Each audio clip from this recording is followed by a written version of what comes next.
उत्सव आला विजयाचा, दिवस सोनं लुटण्याचा, नवं जुनं विसरून सारे फक्त आनंद वाटण्याचा, तोरणं बांधू दारी, घालू रांगोळी अंगणी, करू उधळण सोन्याची, जपू नाती मनामनांची। तुम्हा सर्वांना विजयादशमीच्या खूप खूप शुभेच्छा।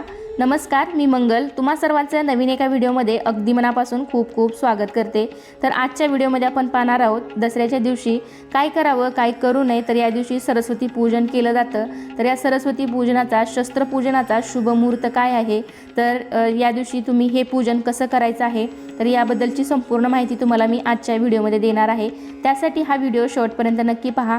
चॅनलवरती नवीन असाल तर चॅनलला नक्की सबस्क्राईब करून सोबतच बेल घंटाही प्रेस करा। चला तर मग पटकन व्हिडिओला आपण सुरुवात करूयात। विजयादशमी हा सण दरवर्षी अश्विन महिन्यातील शुक्ल पक्षातील दशमी तिथीला साजरा केला जातो। तर या दिवशी भगवान श्रीरामाने रावणाचा वध करून अधर्मावर धर्माचा आणि असत्यावर सत्याचा विजय मिळवला। त्यामुळे विजयादशमी हा सण अश्विन महिन्याच्या शुक्ल पक्षाच्या 10व्या तिथीला साजरा केला जातो। तसेच या दिवशी रावणासह कुंभकर्ण आणि इंद्रजित यांच्या पुतळ्यांचे दहन सुद्धा केले जाते। धार्मिक मान्यतेनुसार या दिवशी वाईट गोष्टीचा अंत होतो आणि नवीन सुरुवात केली जाऊ शकते। अज्ञानावर ज्ञानाने, शत्रूवर पराक्रमाने, अंधारावर प्रकाशाने, क्रोधावर प्रेमाने विजयाचा सण म्हणजेच विजयादशमी। तर यावर्षी हा विजयादशमीचा शुभ मुहूर्त आहे किंवा शुभ तिथी आहे 23 ऑक्टोबर 2023 रोजी संध्याकाळी 5:44 पासून सुरू होत असून दशमी तिथीची समाप्ती ही 24 ऑक्टोबर रोजी दुपारी 3:14 पर्यंत आहे। तर उदय तिथीप्रमाणे दसरा हा सण आपल्याकडे 24 ऑक्टोबरला मंगळवारी साजरा केला जाईल। विजयादशमीच्या दिवशी पूजा करण्याचा शुभ मुहूर्त आहे 24 ऑक्टोबर रोजी मंगळवारी दुपारी 2:05 पासून ते 2:51 पर्यंत आपल्याला ही जी काही पूजा आहे ती करायची आहे। विजयादशमी म्हणजे वाईटावर चांगल्याचा विजय म्हणजेच विजयादशमी। आता वाईटावर चांगल्याचा विजय म्हणजेच रावणाच्या गर्वावर भगवान श्रीराम यांनी विजय मिळवला तसा विजय म्हणजेच विजयादशमी। म्हणजेच 10 डोकी असलेल्या रावणाचा गर्व हरण केला म्हणून विजयादशमी हा सण साजरा करतात।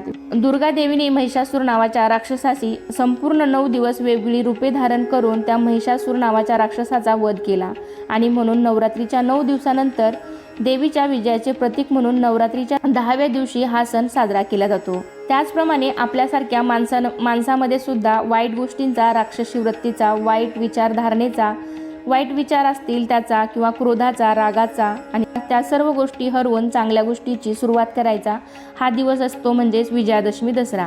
म्हणजेच या सगळ्या गोष्टींचा विनाश करायचा असतो। आपले वाईट विचार जाळायचे असतात म्हणजेच मनातून काढून टाकायचे असतात आणि नवीन चांगल्या विचाराने आयुष्याला पुन्हा सुरुवात करायची असते।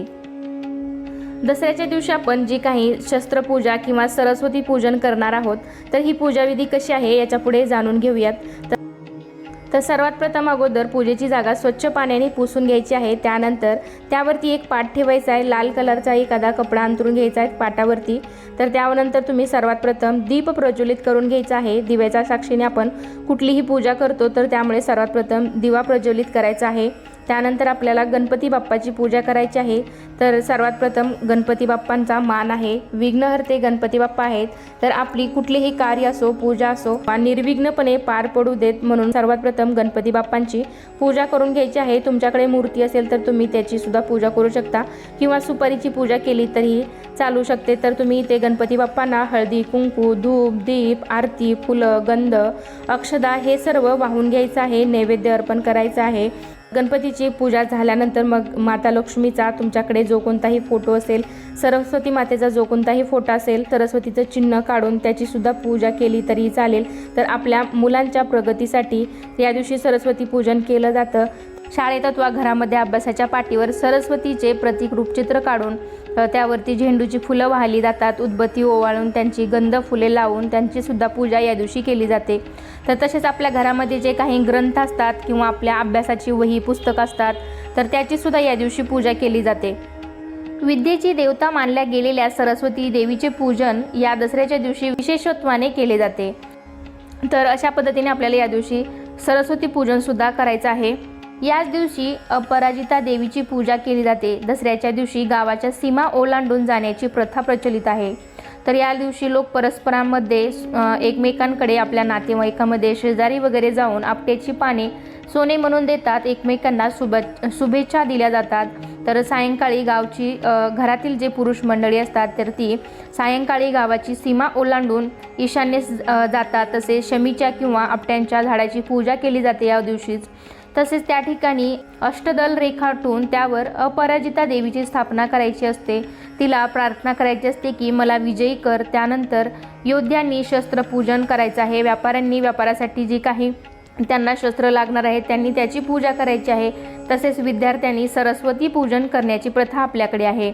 तर शस्त्रपूजनामध्ये आपण जे किचनमध्ये आपण ज्या काही वस्तू वापरतो, शस्त्र वापरतो, जसे की चाकू असतो, चिमटा असतो, विळी असते, बरंच असं जे शस्त्र रूपात आपल्याकडे असतं, तर ते सर्व कात्री वगैरे असते, ते सर्व आपण या दिवशी पूजा ह्यांना स्वच्छ पाण्यामध्ये धुवून घ्यायचं आहे आणि त्याची पूजा करायची आहे।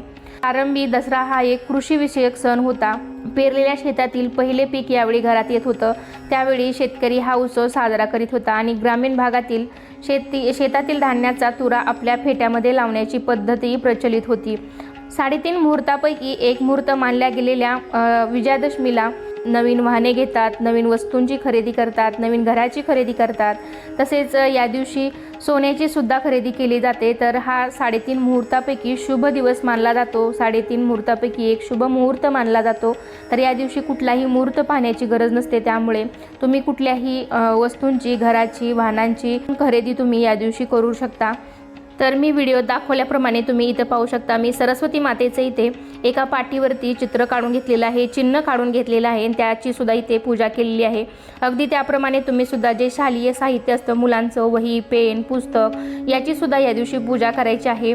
झेंडूची फुलं, आपट्याची पानं व्हायची आहेत, तसेच कलशस्थापना या दिवशी करायची आहे। आणि आपण किचनमध्ये जे काही साहित्य वापरतो तर या वस्तूंची सुद्धा या दिवशी पूजा केली जाते। तर तसेच या दिवशी शेतकरी आपल्या शेती अवजारांची पूजा करतात।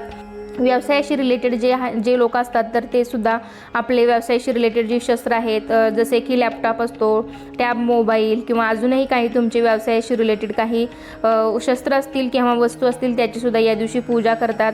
तर अशा पद्धतीने आपल्याला साध्या सोप्या सरळ पद्धतीने इथे शस्त्रपूजा करायची आहे, सरस्वती पूजन करायचं आहे। तर आजचा हा व्हिडिओ तुम्हाला कसा वाटला नक्कीच मला कमेंटद्वारे सांगा आणि असे छान छान माहितीपूर्ण व्हिडिओ पाहण्यासाठी चॅनलला नक्की सबस्क्राईब करा। चला तर मग पुन्हा भेटूया अशाच एका छान माहितीपूर्ण व्हिडिओमध्ये। तोपर्यंत धन्यवाद। श्री स्वामी समर्थ।